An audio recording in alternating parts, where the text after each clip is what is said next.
Hello, everyone, and welcome to Couples in Conversations. Super excited that you guys have joined us today. If this is your first time joining our page, please do us a favor, like, comment, subscribe to our channel, and you can find us on YouTube, Instagram, Twitter. You can also find us on everywhere where podcasts happen. So Spotify, Stitcher, iHeartRadio, Apple Podcasts. You can find us on all of those sites. There is some never before seen live footage on there now. So if you are a true follower, you want to head on over to one of those sites and see those episodes. Super excited today. Last week, we started a conversation that we are actually going to continue through the next 3 weeks. And obviously, everybody's favorite subject, we were talking about sex. Today, we're going to get a little bit deeper into that conversation so we can really dive into what this looks like in a relationship and how it evolves. But before we get into that, let me introduce our panel. My name is Frank, and we have my wife, Jennifer James. We have Fowler Nation, Toylise and Michael. We have Dem Crawford's Erica and Jonathan. Real quick, happy birthday, Jonathan. Jonathan just celebrated his 40th birthday this weekend. Happy birthday, we love you. We have Tammy, we have LaSonia, and we have our special guest today, Glenda. Just a super quick blurb about Glenda. Glenda and I are really good friends, and we've never even met in person yet. We always have banter over Facebook, and we talk about stuff, and she asks a lot of questions that I'm like, yeah, that's a pretty deep question. So I'm super excited to have her today and welcome her to the panel. So today, we have two questions that we're going to dive into, and they can get a little heavy. So we're going to kind of break them down for you. So our first question is, what role does shame and vulnerability play in sex? What role does shame and vulnerability play in sex? As we were talking last week, a lot of different things came up when we were talking about sex and marriage couple. We were talking about sex and how they talked about it in the church. We were talking about having sex before marriage and how people responded. We were talking about women being aggressors. So it's a lot of different things that came up in that episode. And I want to kind of park it on two things, which is shame and vulnerability. How do those things affect how often, how good, and just sex in general? So we're going to park it there. And we're going to start this conversation off with Dem Crawford. So, hey, everybody. So I think it plays a pretty significant role when it comes to sex, because I mean, it's really just something about you, just basically within yourself. So if feeling some type of way and lack whatever confidence, or if you feel however you feel about it, how can I even please, my mate, if you will, if I'm feeling some type of way pretty much about myself? So I think it plays a very significant and huge role when it comes to sex. And it's something that I feel like within that person that you have to be able to figure out or make sense of it for you yourself, because it can, and sometimes it may cause, a problem or cause friction within a relationship if it's something that you don't actually get a handle on. So I think it plays a huge role. And I think that pretty much sums up how I feel about that. It's pretty big for sure. Okay, Jonathan. I agree wholeheartedly with what she said. It does play a big part, and it, like I said, it depends on yourself. It depends on how it really does feel, how you feel yourself in that aspect of being intimate. How you feel about your body, how you feel you may come off, how you feel the person may respond to how you come off. So it does play a big part, and it makes you vulnerable for the next time. What happened in this one situation can make you feel some type of way the next time you get ready to be intimate. You may not want to be more forthcoming than how you was the first time. So it plays a big part in it. Me personally, it is what it is when it comes to me. I'm straightforward. I mean, if I can go there, I'm gonna go there. We can't go there, we can't go there. And it's just like that. I don't feel no shame with me. Me personally. It is what it is. And I don't think twice about it. I'm coming hard next time I come again. I'm coming the same way I came last time. That's just me. No, I'm no just pun saying. intended, right? All right, Right. let's head on over to Fowler Nation. Good evening, everyone. Um, just to add to what the Crawfords said, I do feel more so vulnerability is the bigger role than shame. I mean, shame plays a part. In regard to shame, I feel if you before you can work on pleasing somebody else and trying to get them to a point of ecstasy, you have to be happy with yourself. And if you are not, it's going to be impossible to please your mate. Me, that's the way that I feel personally. And with vulnerability, if you can't be vulnerable with your mate sexually, what are y'all really doing? Because that is uh, sex in a marriage is, or with your significant other, it is one of the most intimate places that you can reside, especially with your partner. So within that space, if I am not given the opportunity to be vulnerable with my partner, the intimacy, number one, serves no purpose. And I'm not even sure if I even want to be intimate with you, because I feel that there will be, if I can't be vulnerable with you, there are still things that I have to hide, when at that point we are supposed to physically be one. We become one physically at that point. So you're taking on some of me and I'm taking on some of you, but if I have walls up, what are we really doing? Or Yeah. what am I doing? I All totally, right. I totally agree with what my wife said. As far as shame and vulnerability, um, personally, it's all about being confident. Really, at the end of the day, it's how you view yourself, self-esteem. Um, never we actually really don't really deal with shame a whole lot. We deal with more so vulnerability. And I don't think that we have an issue being vulnerable with each other. I think that we are actually pretty open. The way that we think about sex in a marriage, um, it's it's heavenly. I mean, that's just the way it is. Um, but shame can definitely be a hindrance in in sex life, and it really comes down to just your self confidence, and unfortunately, no one can give you that self confidence. Right. Your mate cannot give you self confidence.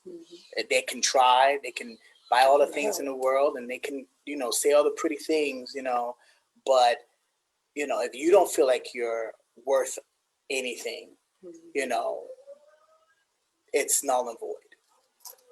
So it's All really right. a personal issue for me. Okay. Let's go over to Tammy. Tammy, shame and vulnerability. And I know Tammy teases me about this, but Tammy is one of our two divorcees. So, what are your thoughts on this, and how has your situation shaped how you think about this? Um, I think shame and vulnerability is plays a huge role in a sexual relationship in a marriage. Um, I think it's important for you to be vulnerable. Based off my past experiences, it was very important for me to be vulnerable within my relationship because I had some things that cause for me not to want to do certain things within my marriage sexually. But once I broke down those walls and I was honest with my husband about those things, and I lacked the comfort level, not because I wasn't confident, it was because I wasn't, because of my past experiences, and I wasn't comfortable. but it wasn't due to a lack of confidence. It was based off of experiences. And when I opened myself up to my mate and told him that, we were able to break down some walls. He was accepting of it. And we did things, put things into place to where as I felt more comfortable with being vulnerable with him. But I think being shameful, you shouldn't have a reason to be shameful with your spouse about anything. It's just like what we talk about all the time: communication, communication, communication. You have to have a safe zone for your partner to be able to come and talk to you about any and everything, especially when it deals with sex, because when you're sex, you're naked. And when I say naked, I'm not just talking about on a physical, but inside, you're exposing your entire being with that person. So it's important for you to be vulnerable, and it's important for your spouse to accept that vulnerability and not necessarily. I think one thing that I did experience in my marriage is sometimes when we got into it, my husband brought those things up in a place to whereas I was vulnerable with him, and then outside of the bedroom, he brought those things up, which caused a problem for me. And it happened on a In the couple of bedroom. occasions.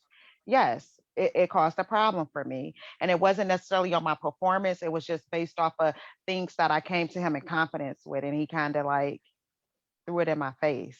So I think it's important for you to communicate. I think it's important for you to trust your mate to know that you can be vulnerable. And I think it's important for your mate to be accepting and work with you, because it could cause a huge problem in your relationship and your sexual life when you're shameful, you lack confidence, you're not vulnerable. It can cause problems. Okay. Glenda, heading on over to you. Shame and vulnerability. What role does it play in sex? Well, I was thinking about it earlier today and just I think we've done a good job. First of all, thank you guys for having me. All the beautiful ladies and gentlemen on here. Good evening to you. It's nice to meet all of you. So I was thinking about shame, first of all, and like what it is and where it comes from. And I can only speak as a woman.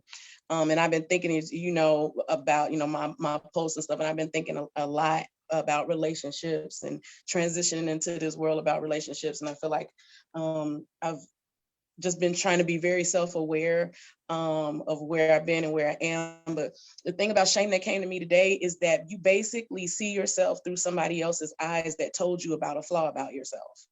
So now you have somebody else's eyes looking at you. You're using someone else's eyes. Their words have become your eyes.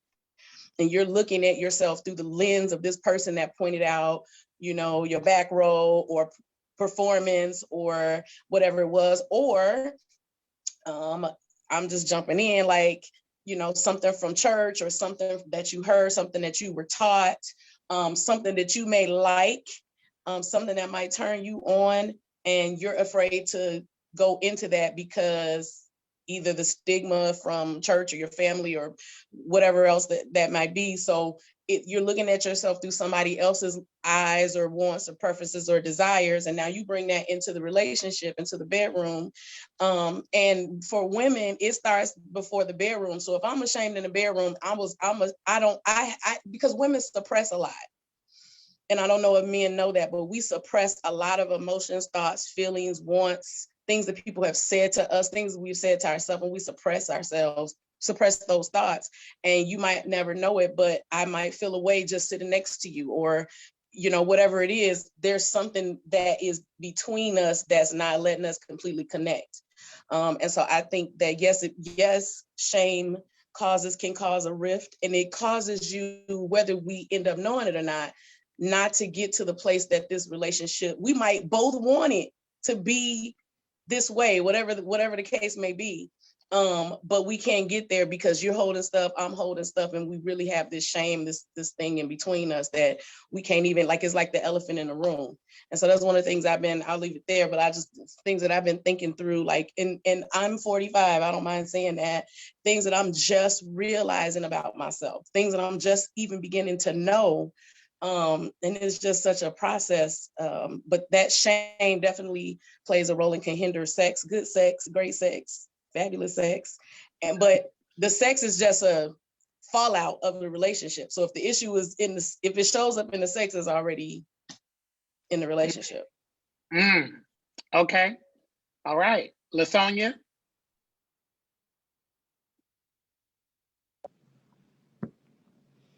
I agree with all of the above.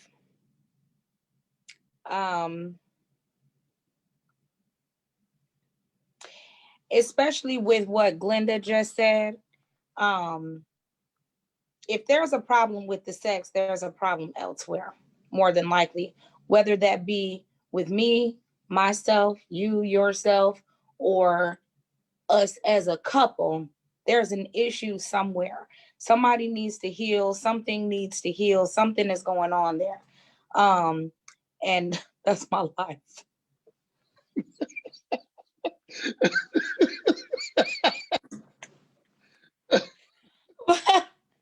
uh, yeah, no, but like, because even with,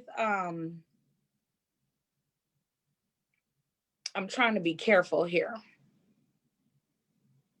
Even with shame, for instance, you know, if your mate is engaging in things outside of the relationship, right? But then when they come to you, there's no connection there.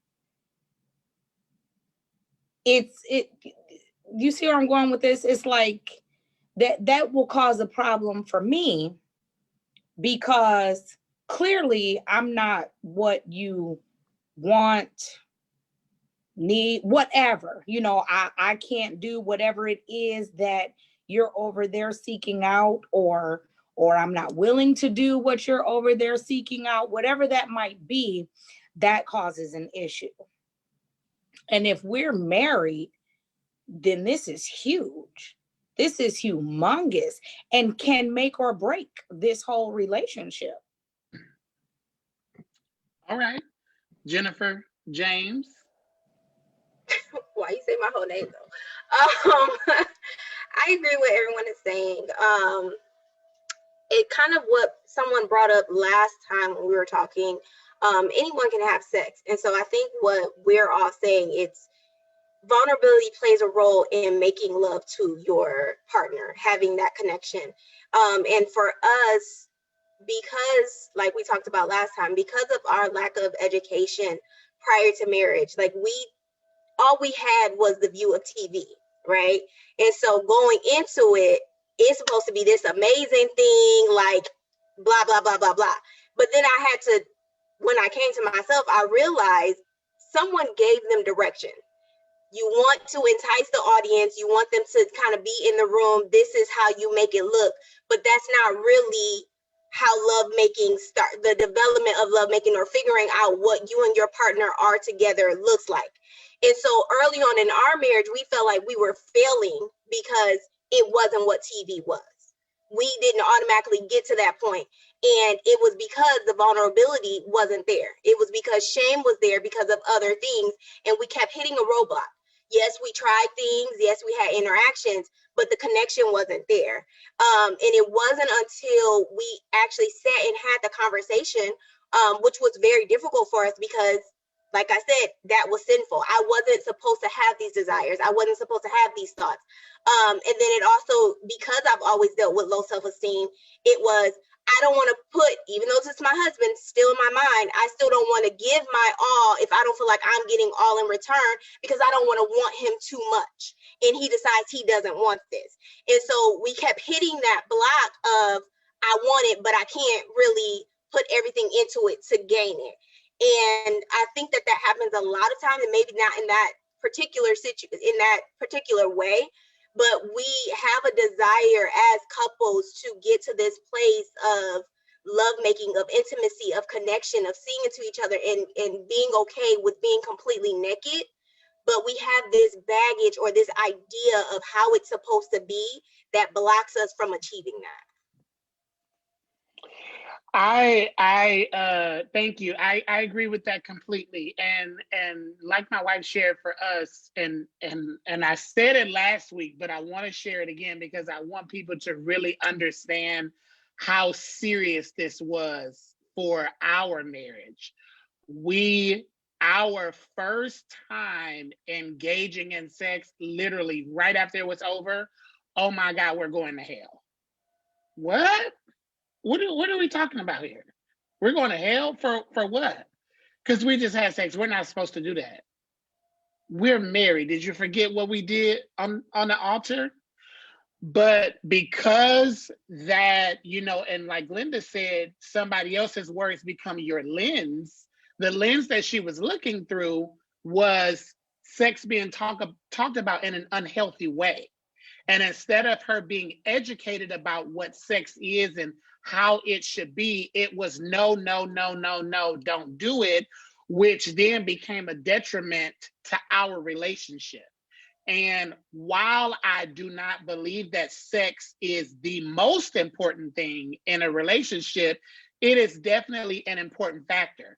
And it took us a long time to really realize and recognize that when it comes to sex, there are no parameters around it. You can be goofy in the bedroom.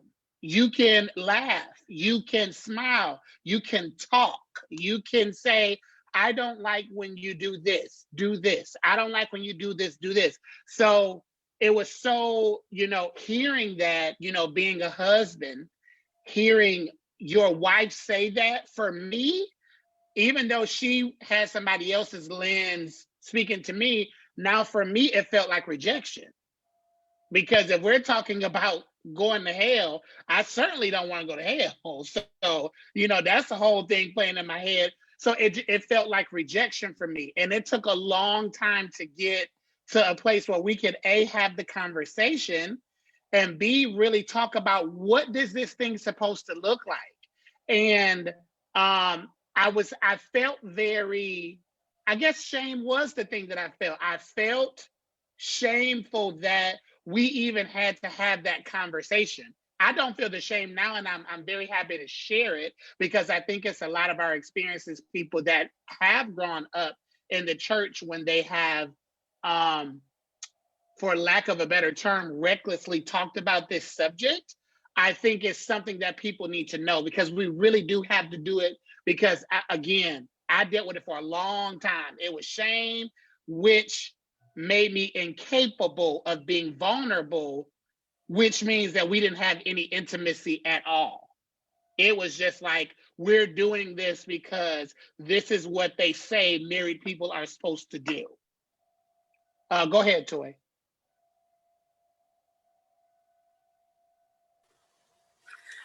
I just wanted to add to what everybody was saying. When it comes down to myself and my husband, our situation was very unique, because everything, honestly, everything started with sex. There was no talk. There was no nothing.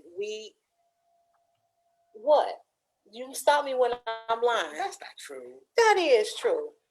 Everything, okay, no, it wasn't like, hi, I'm Michael, hi, I'm Toy Lees, boom, boom, boom. It wasn't that, but you know what I mean. Before we established a relationship, we had already crossed that line. Mm-hmm. We had already knocked the ball out of the park. So we never really, our sex life has definitely evolved from what it was in the beginning to now. And I'm not saying it was necessarily a good progression. I'm just saying I'm just playing. I'm just saying it has definitely changed, because when I think about how we started, and he could have just either one of us could have just been one of those hit it and quit it type of deals. Okay, I got what I wanted, because obviously we just wanted each other. We were filled with lust, and we acted on that. So to have having those conversations with he and I was very new in the beginning of our marriage, because it was something that we never talked about, because we had already done it. So now that we've already done it, I felt like we had to piggyback and say, okay, well, we've done it now, but now this is, we should talk about this and that, like. But I don't think it was piggybacking though. I think it was more so us working to get a better understanding of what we wanted out of sex. I mean, that's not piggybacking. That's just, that's no different than having a one night stand. You meet each other at the club, and now you had sex, but then now you're in a relationship. So now, how can we spice it up, and how can we do this, and do that? I don't think it was backtracking, but we have definitely evolved. Yeah. I want to ask this question, and I want to use this as a rapid fire question. So I would love for everybody to take 30 seconds, 30 seconds to answer this question. I believe it was Erica that said this, and I want us to talk about this because I think this is a good place to park. How can I please you if I don't feel me? How can I please you if I don't feel me? I think that a lot of times when you get into a situation and you're trying and you're making all of these plans to, I'm going to do this, it's going to be great, it's going to be these fireworks, and then it's a flop, usually because you're dealing with something internally. So how do you get past that? Is that something that you have to work through yourself? Is it something that you bring to the bedroom? Is it something that you deal with? How do you deal with that type of a situation? Rapid fire, starting with you, Tammy. I think it matters, because sometimes people can have me issues and it has nothing to do with their partner or their mate. So I think you need to first identify what your issue is and what's the cause of the issue. My issue was past experiences. So I had to identify that those past experiences still had an effect on me. I had to identify that it caused for me to lack something sexually, which pleased my husband. Then I had to be honest with my husband about it. And then we had to seek help to see what did Tammy need to do to feel more secure. I'm going to use the word secure um, in the sex, in the bedroom. What did I need? So I think it's important for you to identify first what those issues are. Is it a me issue? Is it a issue between me and my mate? Or what is it? What is it? In mine, it wasn't regarding my mate. It was just based off of past experiences. But once I was able to identify that those things had an effect on me in my bedroom and me possibly pleasing my husband, like we had to come together and talk about it and figure out the best way it was for me to handle those situations. Thank you. Follow Nation.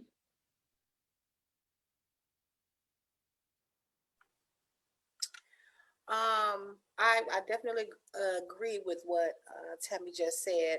When it comes down to being sexually with your mate, that should be one of the safest places where you could talk about anything.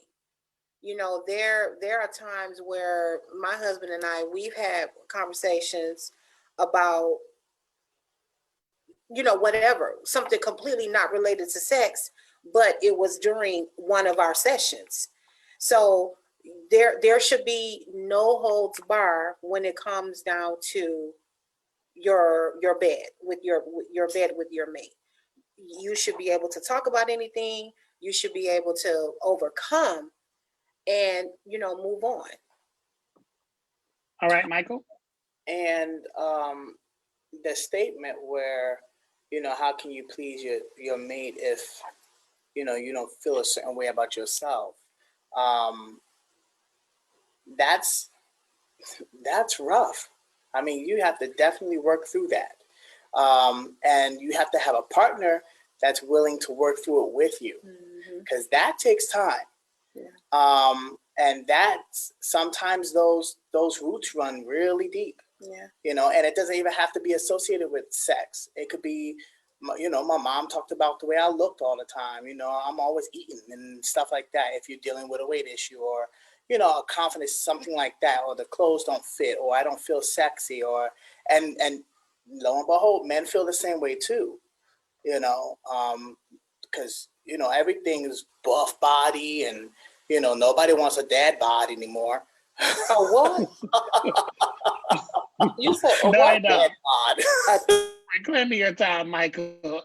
LaSonia, go ahead. Repeat the question, please. How can I please you if I don't feel me? I don't know. That's a good question because I'm always feeling me. So I don't know. I mean, I am the bomb, first of all. And if you don't see it, that's not my problem. I don't know why you don't see it. I don't know if we need to go to the ophthalmologist, what's going on. But bro, I am all that and then some in multiple arenas. And so, but with that being said, you know, I have some what's the word I'm looking for? I have some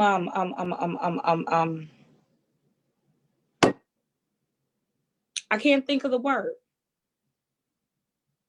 Like I'm self-conscious about some things because for those who don't know, I have lupus. And so I have some lesions on my skin. And that, I mean, that's all over my back and everything. So that makes me kind of self-conscious. But that don't stop me from being great though. And that's what, you know, I need everybody to understand. So again, if others don't see my greatness, if my partner can't see my greatness, he got the problem because I already know where I stand. Thank you. Go ahead, Glenda. So to answer your question, how can I please you if I don't feel me? Absolutely easily, because I know what to do. And I feel like it's along with kind of what LaSonia said, like, and I'm being serious about that, but I'm gonna quantify it. Like let's say you did experience some marital issues. Let's say you did experience some infidelity, but you've moved past that, and then you end up having sex. Well, I can go in this bedroom and please you. Okay, I know what to do. What I know what to do has not changed.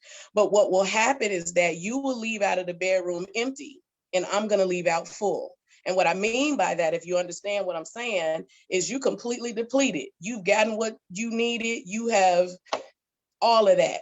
But I've left not feeling loved if something had happened before that. And then maybe I haven't shared that with you because, again, I go back to my point and I just stand on it. Black women, we suppress so much. We absorb so much of your pain. We absorb the stuff you've done to us. We cover you when you've done something to us so you don't feel the brunt of what you've done to us. That's a whole nother podcast though. But like, so we carry so much stuff, but I can go in here and twerk and sit cowgirl style. We talking, right? I can do that, but I'm gonna leave out of here feeling like I'm not loved. I wasn't seen. You really don't care about me. And you have walked past me not knowing that my heart is bleeding because I performed the act.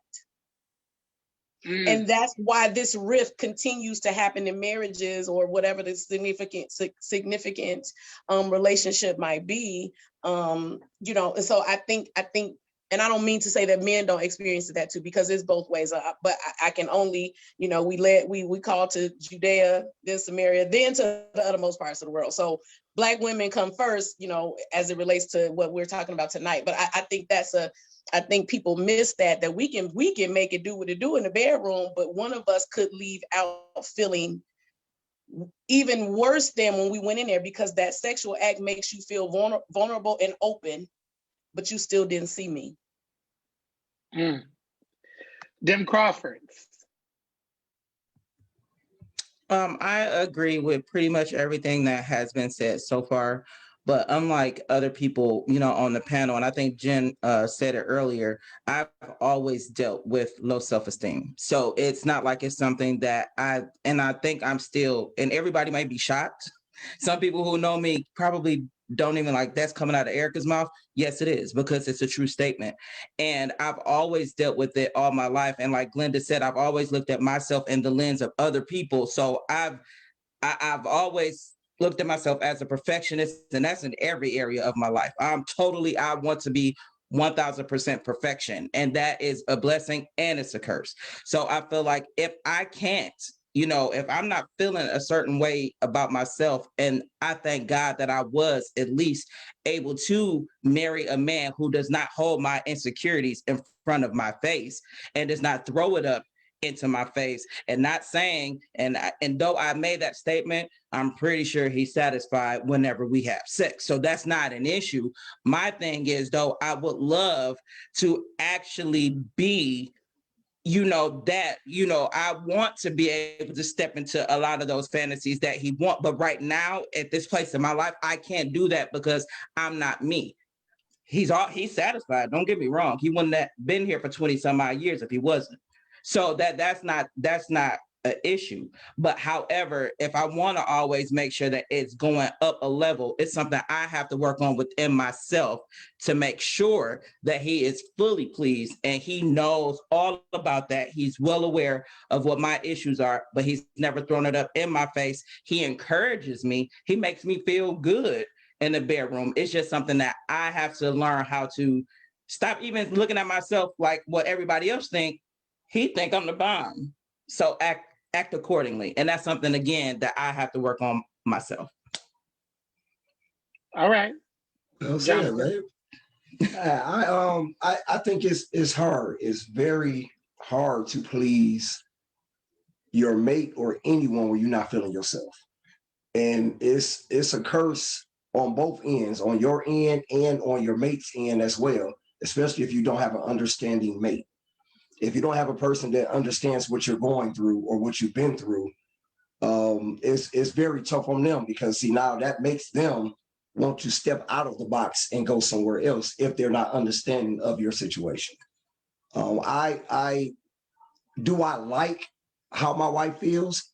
No. Do I understand it? Yes. And like she said, I encourages her. I tell her not to feel a certain way about how she feels. Yes, there is sometimes where I'm gun ho and I'm Superman ready to go, and then her confidence may bring me down of how I'm feeling because how she feels. But at the same time, I don't knock her for it. I just take my loss, I take my L, and then I'll come back next time, and hopefully we get back to where we was. But yeah, it is hard to please somebody when you're not feeling yourself. All right, Jennifer.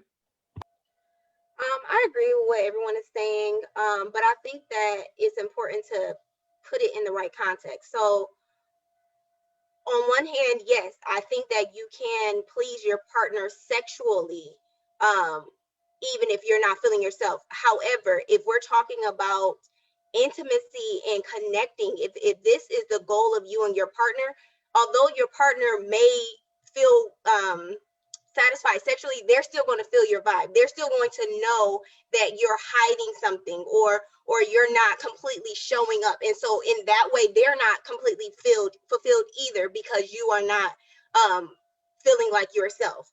But then also, I think going back to I just lost my thought.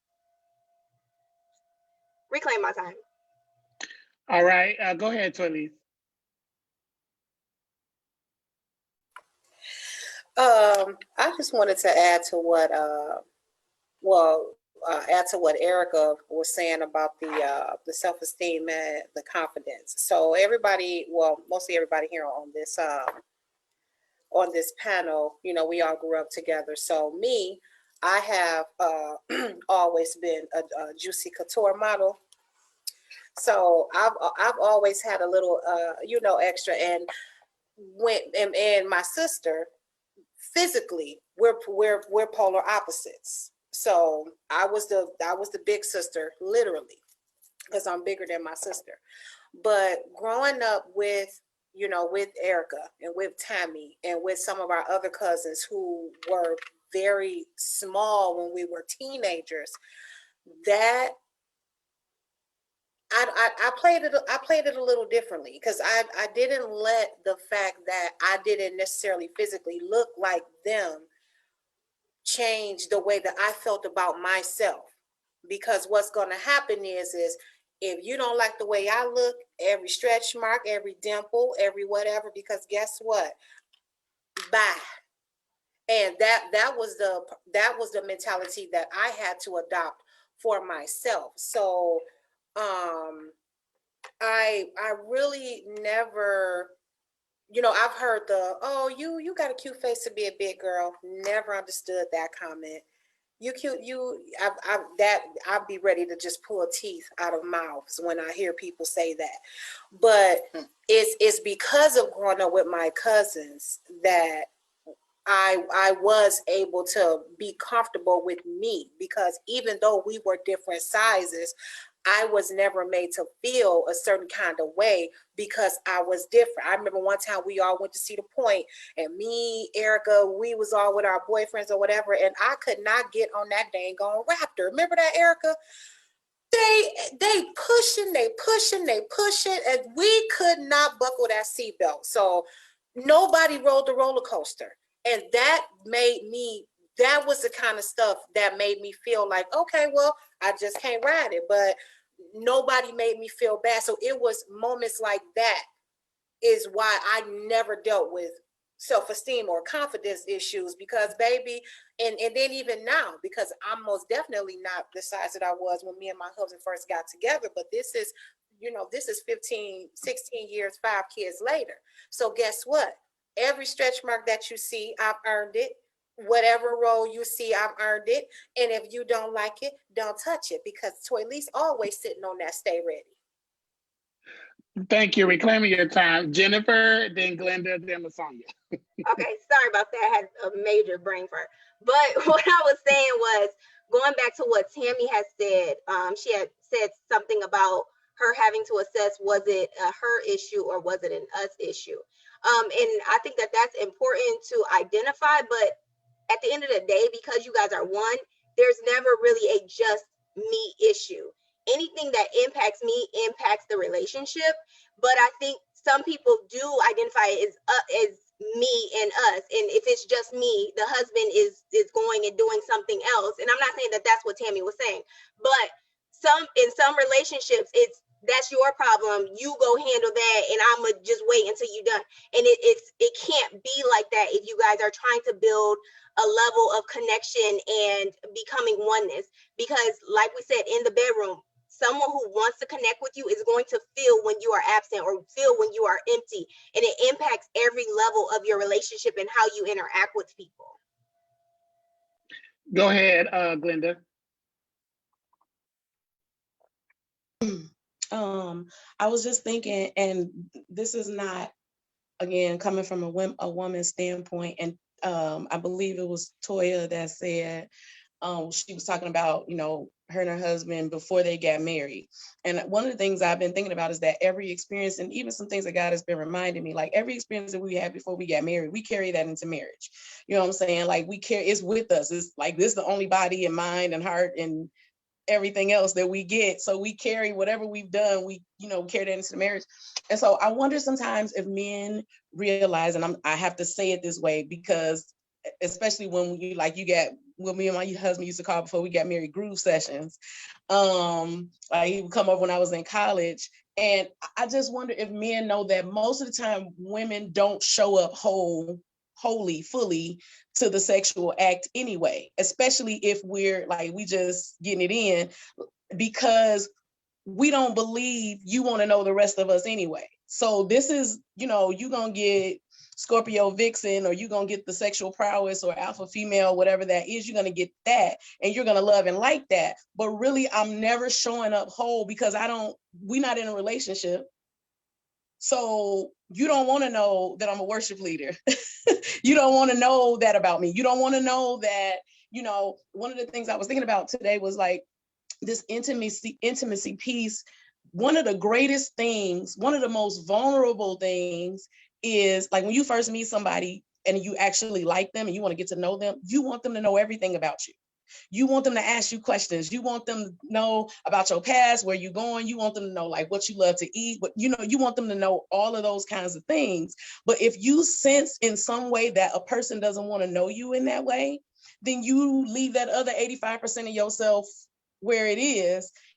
As a woman, always aching to be known and loved in that way, but completely willing at some point to give the 15%, because that's the only semblance of love and connection that you might be feeling. Because that's how relationships kind of go and start. You know what I'm saying? Like before marriage, and then you take that into marriage, and then it's you still have this. I think, at least in my, I think some women have it. In my instance, you have this game going on with your emotions and your logic, trying to reconcile what's happening inside of you.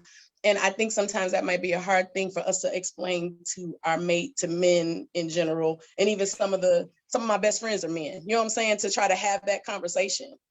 I want to know where you think that comes from, though, because if you're only giving me your 15% because you believe that I am not interested in the other 85, so you're never showing up whole, what is giving you the idea that I don't want to know that part of you? What is it that we are doing that is either signaling you or giving off an ear that you don't want to know?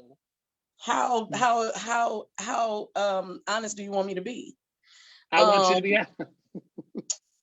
I mean, niggas just be like that. Like they just don't care. Like they just don't care. They just don't. I mean, in a certain sphere, okay? I ain't talking about necessarily marriage, but I'm saying by and large, it at least seems and feels like there's this game. And this is something that I'll kind of like, so one of the things, Frank, that I've been thinking through and working on, and you was asking me, was this idea of why it is that women end up kind of pining after men. What is this thing that seems like it leaves us wanting more, and you men seem to have control? Because that's something that we got to talk about. I don't think we talk about. Well, the Lord kind of led me back to Genesis 3, and it's part of the curse.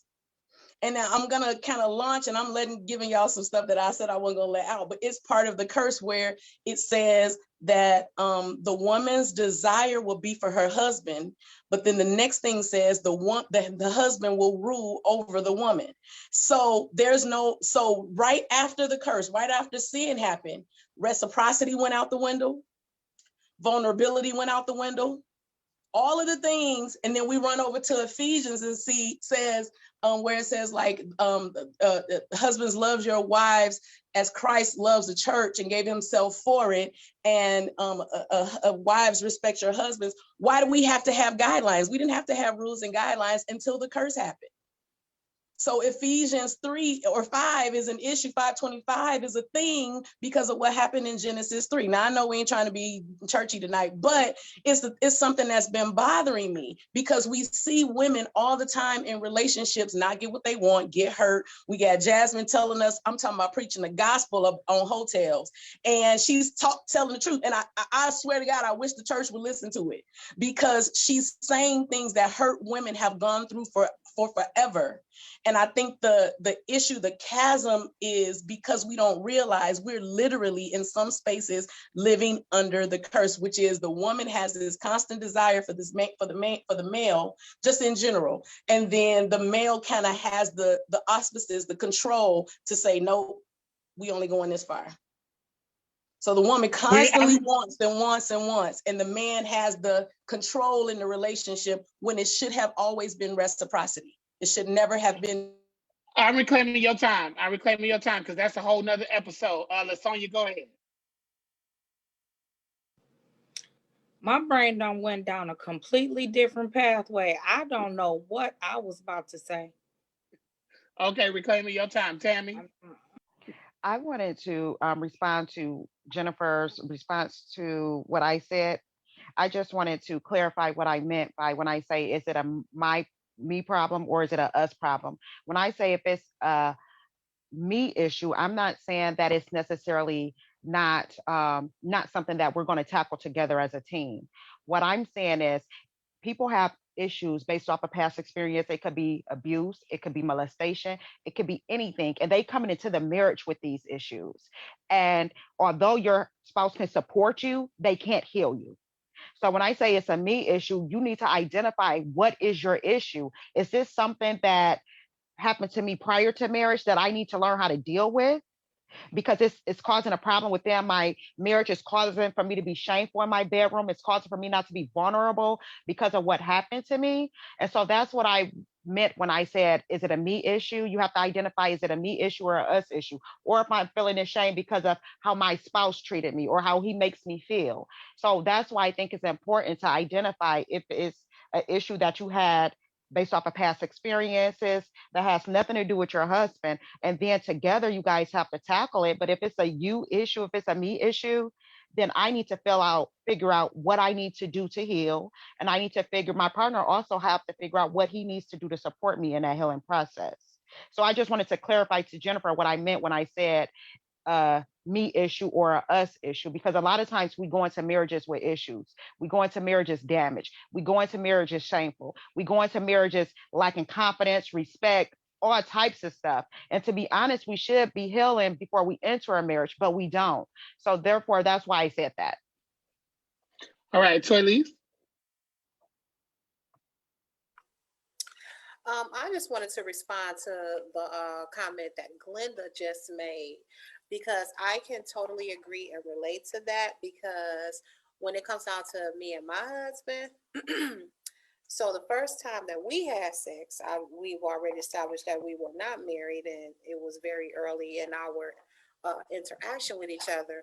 But then literally the next day, the very next day, this man tells me that he has a whole girlfriend and that he don't plan on breaking up with her. So that's a prime example of what Glenda was just saying about we only going to go this far, because now you got what you wanted out of me. I mean, I got what I wanted out of you, but you got what you wanted out of me. And you knew that I liked you more than just a like. I mean, it wasn't love, but it was past like. And so I felt, take advantage of those feelings that I have and act on them for your own personal gain, because you knew, well, not you knew, but me, I'm the type of person, well, with him, well, it hasn't been a lot of, but with him, I could not disconnect my emotions from our sex. So when you call me the next day and tell me that you got a girlfriend and that you don't plan on breaking up with her, you better be lucky you said it over the phone. Because had you said that to my face, baby, bye. Bye. I did say it to your face. No, you didn't. Yes, we was over. On the phone. I came over.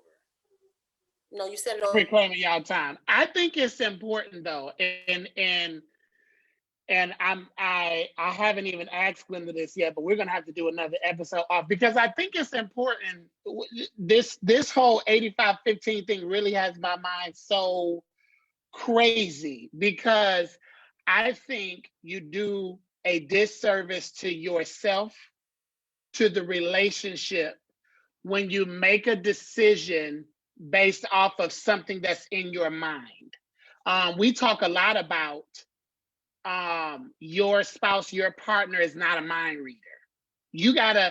Sometimes you have to over communicate. I remember my wife used to always tell me that I half did stuff.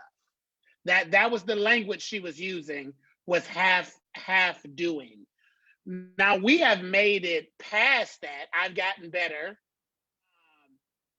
But once I figured out that this language that she was using, half doing, was showing up from actually something else, from her past, and something else that she was feeling unfulfilled, it made sense to me. Because when you tell me I'm half doing something based off of, I got a few socks over here and I don't need you to come on the screen because I put a few socks in this drawer, I'm like, this is not half doing. So I think it's so important that we do not judge people based off of something that's happening in our mind. And we say, hey, this is how I'm feeling, and I think it takes a while to get there. Jennifer and I felt there was nothing Jennifer could say to me, period, without me feeling judged, rejected, or I felt something. And she could say just the smallest thing, and I felt those things, and I internalized them, and I never talked about it. I just would take it on like, dang, I'm just like the worst husband, the worst boyfriend, the worst this, the worst that. So I don't, we had to create that space where we could talk about it and I could share with her, when you said this is how this made me feel. And that took a long, long time for me to get there because I was not there at all. I'm telling you, she could say something as small as you got a lump in the grits. Dang, so I can't cook now? And so I done took it from 0 to 10 because of what I was dealing with internally. And instead of me sharing with her, this is how I feel about what you said, I was having I was judging her based off of what was happening in my head. And I think it's super important that we don't do that in relationships. I saw a hand over here. LaTanya, go ahead. So what happens? I'd like to pose a question. What happens when you try to have that discussion, but the discussion always ends up being one-sided? The other party is not participating in this discussion. Great question. Go ahead.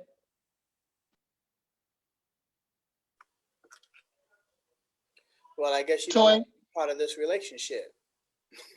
I guess you just threw in the towel.